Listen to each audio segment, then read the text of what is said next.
केदारनाथ सिंह जी की कविता पानी की प्रार्थना। प्रभु, मैं पानी, पृथ्वी का प्राचीनतम नागरिक, आपसे कुछ कहने की अनुमति चाहता हूँ। यदि समय हो तो पिछले एक दिन का हिसाब दूँ आपको।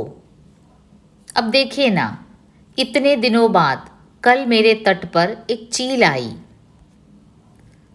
प्रभु, कितनी कम चीलें दिखती हैं आजकल, आपको तो पता होगा।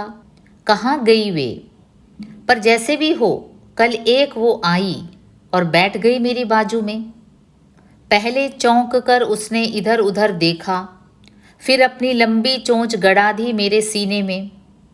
और यह मुझे अच्छा लगता रहा प्रभु, लगता रहा जैसे घूंट घूंट मेरा जन्मांतर हो रहा है एक चील के कंठ में, कंठ से रक्त में, रक्त से फिर एक नई चील में।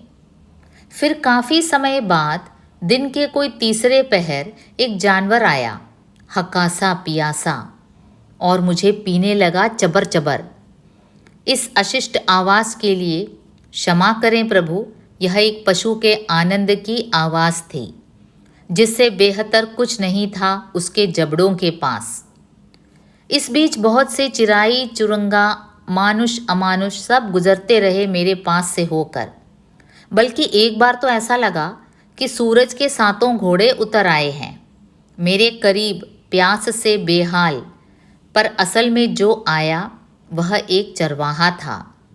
अब कैसे बताऊं प्रभु, क्योंकि आपको तो प्यास कभी लगती नहीं, कि वह कितना प्यासा था। फिर ऐसा हुआ कि उसने हड़बड़ी में मुझे चुल्लू भर उठाया, और क्या जाने क्या उसे दिख गया मेरे भीतर कि हिल उठा वह, और पूरा का पूरा मैं गिर पड़ा नीचे। शर्मिंदा हूँ प्रभु, और इस घटना पर हिल रहा हूँ अब तक। पर कोई करे भी तो क्या, समय ही कुछ ऐसा है कि पानी नदी में हो या किसी चेहरे पर झांक कर देखो तो तल में कचरा कहीं दिख ही जाता है। अंत में प्रभु, अंतिम लेकिन सबसे ज़रूरी बात, वहाँ होंगे मेरे भाई बंधु मंगल ग्रह या चांद पर यहाँ पृथ्वी पर मैं यानी आपका मुँह लगा यह पानी अब दुर्लभ होने के कगार तक पहुँच चुका है। पर चिंता की कोई बात नहीं, यह बाज़ारों का समय है और वहाँ किसी रहस्यमय स्रोत से मैं हमेशा मौजूद हूँ। पर अपराध क्षमा हो प्रभु, और यदि मैं झूठ बोलूँ तो जलकर हो जाऊँ राख। कहते हैं इसमें आपकी भी सहमति है।